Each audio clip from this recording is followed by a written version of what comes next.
যদি সরকার সম্পূর্ণ নিরপেক্ষতা পালন করে তাহলেই তারা নির্বাচনে কন্ডাক্ট করা পর্যন্ত থাকবেন। অন্তর্বর্তী সরকারকে তো আমরা এখন নিরপেক্ষই মনে করছি, বিএনপি কেন মনে করছে না নিরপেক্ষ? এখন বিএনপিটা স্পষ্ট করা উচিত। যখন শুনি আগে সংস্কার পরে নির্বাচন, এ যেন মনে হয় শেখ হাসিনার সেই কথারই প্রতিধ্বনি। অন্তর্বর্তী সরকারের উপদেষ্টা নাহিদ ইসলাম 23 জানুয়ারি 2025 তার সামাজিক যোগাযোগ মাধ্যম ফেসবুকের ভেরিফাইড পেজে একটি স্ট্যাটাস দেন। এতদিন দেশ গঠনের ফ্যাসিস্ট আওয়ামী সরকারের সোচ্চার থাকলেও হঠাৎ ভিন্ন আঙ্গিকে লেখেন তিনি বিএনপি মহাসচিবের দাবি করা নিরপেক্ষ সরকারের বিষয়টিকে 1-11 সরকার গঠনের ইঙ্গিত বলে মন্তব্য করেন। এছাড়াও বলেন, বিএনপি কয়েকদিন আগে -2 আলোচনা করলেও এখন ক্ষমতায় যাওয়ার পথ সুগম করার জন্য নিরপেক্ষ সরকারের নামে আরেকটি 1-11 সরকারের প্রস্তাব করছে। এ ধরনের পরিকল্পনা গণতন্ত্র জাতীয় স্বার্থের বিরুদ্ধে যাবে এবং ছাত্র জনতা কোনোভাবে এটা মেনে নেবে না। এটা বিএনপির বিরুদ্ধে ষড়যন্ত্র। এই সরকার উপদেষ্টা নাহিদের এই মন্তব্যে ঝড় উঠেছে বিএনপির রাজনৈতিক অঙ্গনে। যদিও এমন মন্তব্যের সূচনা করেন বিএনপি মহাসচিব মির্জা ফখরুল ইসলাম আলমগীর।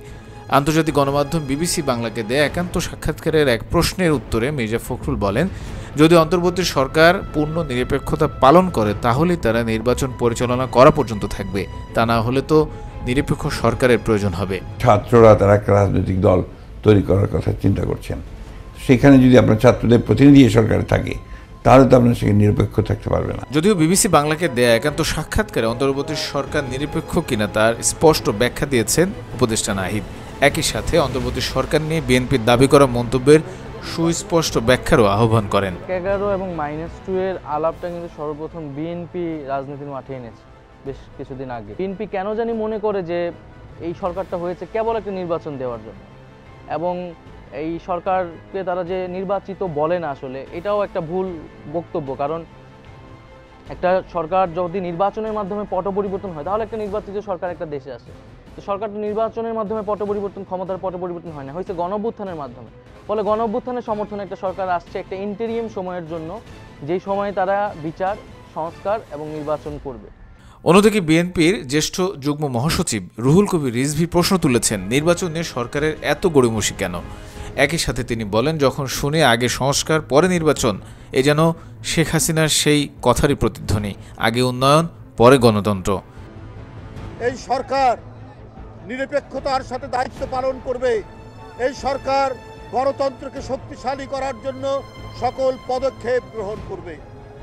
কিন্তু যখন শুনি আগে সংস্কার পরে নির্বাচন, এ যেন মনে হয় শেখ হাসিনার সেই কথারই প্রতিধ্বনি যে আগে উন্নয়ন পরে গণতন্ত্র। এইটা তো অন্তর্বর্তীকালীন সরকার। এ ধরনের বক্তব্য অন্তর্বর্তী সরকারের কোনো উপদেশের কাছ থেকে শোভা পায় না। এই নেতা আরও ক্ষোভ ঝেড়ে বলেন, আমরা সব ঘটনা অতিক্রম করে বুক চিতিয়ে বছরের পর বছর রাজপথের লড়াইয়ে থেকেছি।